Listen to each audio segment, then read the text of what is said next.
23/10/2023 भगवान कहते हैं, मीठे बच्चे, अब मनुष्यों द्वारा मिले हुए मंत्र जंत्र काम में नहीं आने हैं।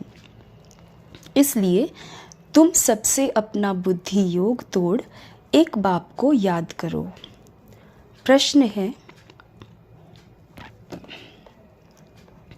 भक्ति की कौन सी बात ज्ञान मार्ग में नहीं चल सकती है? उत्तर है, भक्ति में भगवान से कृपा अथवा आशीर्वाद मांगते हैं। ज्ञान मार्ग में आशीर्वाद व कृपा की बात नहीं, यह पढ़ाई है। बाप टीचर बनकर तुमको पढ़ा रहे हैं। तकदीर का आधार पढ़ाई पर है। अगर बाप कृपा करे तो सारा क्लास ही पास हो जाए। इसलिए ज्ञान मार्ग में कृपा व आशीर्वाद की बात नहीं, हर एक को अपना अपना पुरुषार्थ ज़रूर करना है। गीत है, मैं एक नन्हा सा बच्चा हूँ। ओम शांति। यह है भक्ति मार्ग के लिए पुकार, छोटे और बड़े की, क्योंकि समझाया गया है भक्त तो यज्ञ जप तप आदि करते हैं, समझते हैं इनसे परमात्मा से मिलने का रास्ता मिलेगा। फिर ईश्वर को सर्वव्यापी कहना, मैं भी उनका रूप हूँ, मेरे में भी भगवान है, यह कहना तो झूठ है ना। वह कोई दुख सहन नहीं करता। भगवान तो अलग चीज़ है ना। यही मनुष्यों की भूल है जिस कारण दुख भोग रहे हैं। तुम्हारे में भी कोई बिरले आदि बाप को जानते हैं। माया घड़ी घड़ी भुला देती है। बाप तो बार बार कहते हैं, तुमको श्रीमत देते हैं कि अपने को आत्मा समझो और मुझ बाप को याद करो। यह है श्रेष्ठ ते श्रेष्ठ मत। बाप की श्रीमत से मनुष्य नर से नारायण, पतित से पावन बनते हैं। इस समय के जो यह पतित मनुष्य हैं, उन्हों की श्रेष्ठ मत नहीं है। भगवान ने भी कहा है कि यह भ्रष्टाचारी आसुरी संप्रदाय है। बाप कहते हैं, तुम्हारा देवी देवता धर्म बहुत सुख देने वाला है, तुमने बहुत सुख पाया है। यह बना बनाया ड्रामा है, ऐसे नहीं कि भगवान ने क्यों बनाया है। यह तो अनादि ड्रामा है ना। ज्ञान माना दिन, भक्ति माना रात। ज्ञान से अब तुम स्वर्गवासी बन रहे हो, भक्ति से नरकवासी बने हो। परंतु मनुष्य पत्थर बुद्धि होने कारण समझते नहीं। क्रोध कितना भारी है, कितने बॉम्ब्स बनाते रहते हैं, समझते हैं विनाश ज़रूर होगा। तो यह भ्रष्टाचारी बुद्धि हुई ना। कलयुग को कहा जाता है रावण राज्य। रावण ही भ्रष्टाचारी बनाते हैं। बाप आकर ऑर्डिनेंस निकालते हैं कि अब भ्रष्टाचार बंद करो। नंबर 1 भ्रष्टाचार है 1-2 को पतित बनाना। यह है वैश्यालय। कलयुग भारत को वैश्यालय कहा जाता है। सब विष से पैदा होने वाले हैं। सतयुग को कहा जाता है शिवालय। शिव बाबा का स्थापन किया हुआ पवित्र भारत। लक्ष्मी नारायण आदि को कहा जाता है सर्वगुण संपन्न, 16 कला संपूर्ण, संपूर्ण निर्विकारी। फिर यह प्रश्न नहीं उठ सकता कि बच्चे कैसे पैदा होते हैं, जबकि तुम बच्चे योग बल से विश्व के मालिक बन सकते हो, तो योग बल से क्या नहीं हो सकता है? बाबा कहते हैं, तुम योग बल से श्रीमत पर स्वर्ग के मालिक बन सकते हो, तो वहाँ योग बल से बच्चे भी पैदा होंगे।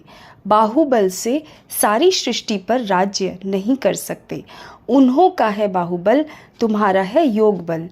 तुम सर्वशक्तिमान बाप से योग लगाते हो। सर्वशक्तिमान बाप खुद कहते हैं, मुझे याद करो तो तुम्हारे विक्रम विनाश होंगे। परंतु कोई की बुद्धि में ठहरता नहीं। उसी समय हाँ हाँ कहते हैं, फिर भूल जाते हैं। बरोबर भगवान बेहद का बाप राजयोग सिखलाकर ज्ञान से हमारा श्रृंगार कर रहे हैं, फिर भी बुद्धि में नहीं बैठता है तो कहेंगे उसकी तकदीर में नहीं है, इसलिए तदबीर नहीं करते। टीचर तो सबको पढ़ाते हैं, फिर कोई कितना पढ़ते कोई नापास हो जाते हैं। टीचर को थोड़े ही कहेंगे आशीर्वाद करो। पढ़ाई में आशीर्वाद कृपा आदि नहीं चलती है। ज्ञान में तो बाप तुमको नमस्ते करते हैं, कृपा व आशीर्वाद नहीं मांगनी है। बाप के पास बच्चा आया तो वह मालिक ही बन जाता है। बाप कहते हैं यह तो मालिक है, कृपा की बात नहीं। बाप की मिल्कियत सो बच्चों की हो गई। हाँ, बाकी बच्चों को सुधारना वह फिर टीचर का काम है। टीचर कहेंगे पढ़ो, पढ़ना तुम्हारा काम है, कृपा क्या करेंगे। गुरु का भी फर्ज है रास्ता बताना, सदगति मार्ग का, आशीर्वाद की बात नहीं। यह तो एक ही बाप टीचर गुरु है, तीनों से कृपा मांगने की बात नहीं। बेसमझ मनुष्यों को बाप बैठ समझ देते हैं, यह तो उनकी आशीर्वाद है ही, बाकी उस पर चलना बच्चों का काम है। गाया हुआ है श्रीमद् भगवानुवाच, वह है ऊंच ते ऊंच, तो उनकी मत भी ऊंच होगी ना। श्रीमद् से तुम श्रेष्ठ देवी देवता बन रहे हो, नंबरवार पुरुषार्थ अनुसार। तुम भी समझ सकते हो हम कितनी मार्क्स से पास होंगे। स्कूल में स्टूडेंट समझ तो सकते हैं ना, हमने पूरा पढ़ा नहीं है इसलिए हम नापास होंगे। बाप भी रजिस्टर से समझ जाते हैं यह नापास होगा। यह भी बेहद का बाप टीचर गुरु एक ही है। यह भी जानते हैं, बच्चे भी जानते हैं, हम पढ़ते नहीं तो ज़रूर कम पद होगा। यह भी पुरुषार्थ नहीं करते कि अच्छा हम तीखा पढ़ें। भल कितना भी माथा मारते हैं, समझाते हैं, तो भी कुछ करते नहीं। श्रीमत पर न चलने से कम पद पाएंगे। जो बच्चे बनते हैं वह डिनाइस्टी में तो आ जाएंगे, उनमें भी बहुत पद है ना, दास दासी भी बनते हैं। बच्चे जानते हैं पढ़ेंगे पढ़ाएंगे नहीं तो दास दासी बनेंगे, परंतु वह भी रॉयल रहते हैं। लक्ष्मी नारायण के हीरे जवाहरों के महल होंगे तो दास दासियां भी वहाँ रहेंगी ना। फिर नंबरवार आगे चल पद पा सकते हैं। प्रजा में भी नंबरवार है। भक्ति मार्ग में मनुष्य इंश्योर करते हैं ना, ईश्वर अर्थ दान देते हैं। समझो कोई ने हॉस्पिटल बनाई होगी तो दूसरे जन्म में अच्छी निरोगी काया मिलेगी। अल्पकाल के लिए फल तो मिलता है ना। कोई ने पाठशाला खोली होगी तो दूसरे जन्म में अच्छा पढ़ेंगे। धर्मशाला खोली होगी तो दूसरे जन्म में रहने के लिए अच्छा मकान मिलेगा। तो यह इंश्योर करना हुआ ना, हर एक अपने को इंश्योर करते हैं। अभी तुम्हारा है डायरेक्ट ईश्वर के साथ, वह है इनडायरेक्ट। यह है डायरेक्ट इंश्योर करना। बाबा यह सब कुछ आपका ही है, हम ट्रस्टी हैं, इनके बदले में आप हमें 21 जन्म के लिए स्वराज्य दे देना। यह हुआ डायरेक्ट बाप को इंश्योर करना। 21 जन्म लिए। बाप कहते हैं अपना बैगेज सब सतयुग में ट्रांसफ़र कर दो। जैसे लड़ाई लगती है तो फिर छोटे छोटे राजाएं बड़े राजाओं के पास अपनी मिल्कियत रखते हैं। फिर लड़ाई जब पूरी हो जाती है तो फिर बड़ों से वापस ले लेते हैं। बाबा तो इन बातों का अनुभवी है ना, बाप भी जानते हैं, यह दादा भी जानते हैं। समझना चाहिए हमको दादा द्वारा बाबा से वर्षा मिलता है। बाप पढ़ाते हैं, हेवनली गॉड फादर वह बाप है, यह नहीं, यह है दादा। पहले ज़रूर दादे का बनना पड़े।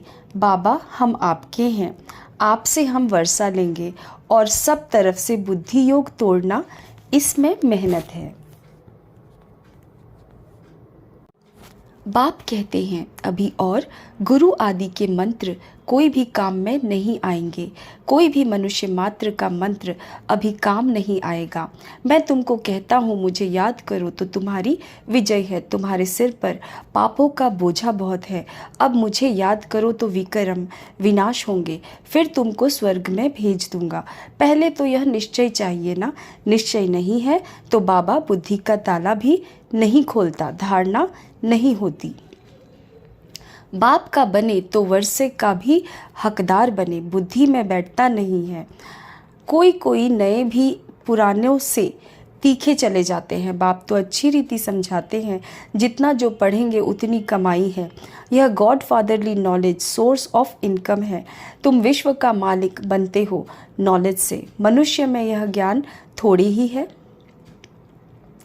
अब तुम मेरे बच्चे आसुरी संप्रदाय से दैवी संप्रदाय, भ्रष्टाचारी से श्रेष्ठाचारी बन रहे हो। सिवाय श्रीमत के कोई भी श्रेष्ठाचारी बन नहीं सकता, नहीं तो फिर अंत में सजाए खाकर वापस जाएंगे। भल थोड़ा बहुत जो सुनते हैं वो स्वर्ग में आएंगे, परंतु बिल्कुल ही साधारण प्रजा में।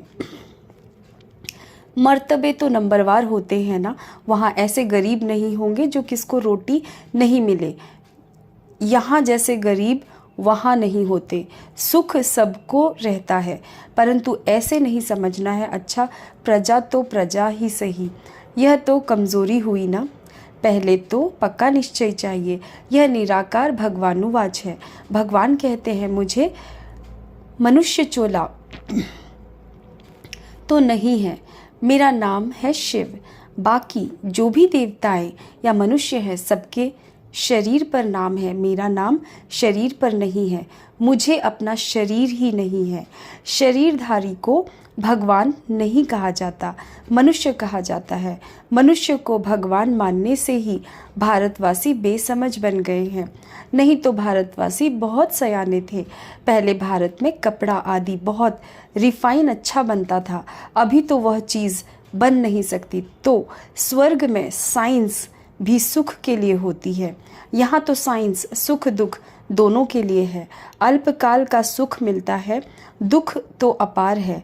सारी दुनिया खत्म हो जाएगी तो दुख हुआ ना। सब त्राही त्राही करेंगे। वहाँ तो साइंस से सुख ही सुख होता है, दुख का नाम निशान नहीं। यह भी जिनकी तकदीर खुलती है वही समझ सकते हैं। तकदीर में सुख नहीं है तो समझ नहीं सकते। बैरिस्टर भी नंबरवार होते हैं ना। कोई तो एक एक केस का 10-20 हज़ार रुपया लेते हैं।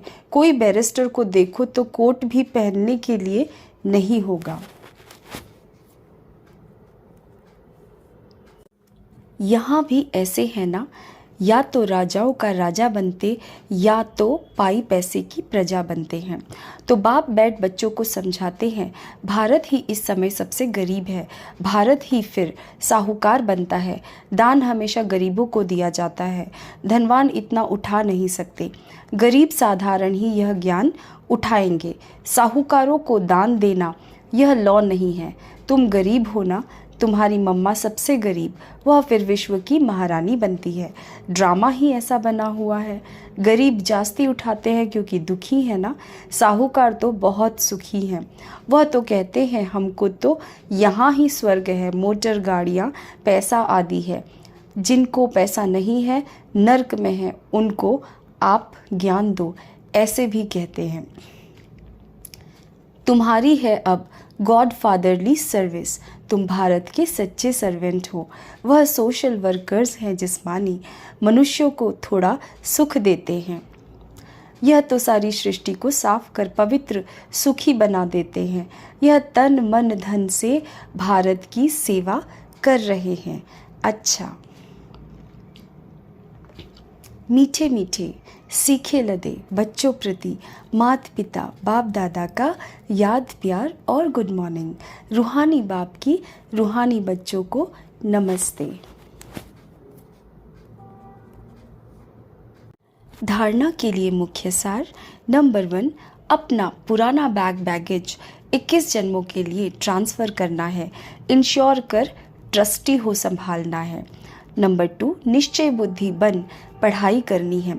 गरीबों को ज्ञान दान देना है, भारत को पवित्र बनाने की सच्ची रूहानी सेवा करनी है। वरदान, अपने हर कर्म और बोल द्वारा चलते फिरते हर आत्मा को शिक्षा देने वाले मास्टर शिक्षक भव।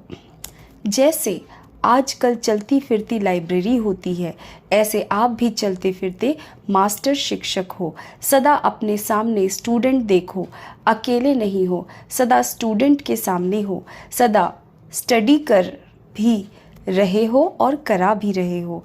योग्य शिक्षक कभी स्टूडेंट के आगे अलबेले नहीं होंगे, अटेंशन रखेंगे। आप सोते हो, उठते हो, चलते हो, खाते हो, हर समय समझो हम बड़े कॉलेज में बैठे हैं, स्टूडेंट देख रहे हैं। स्लोगन, आत्मनिश्चय से अपने संस्कारों को संपूर्ण पावन बनाना ही श्रेष्ठ योग है। ओम शांति।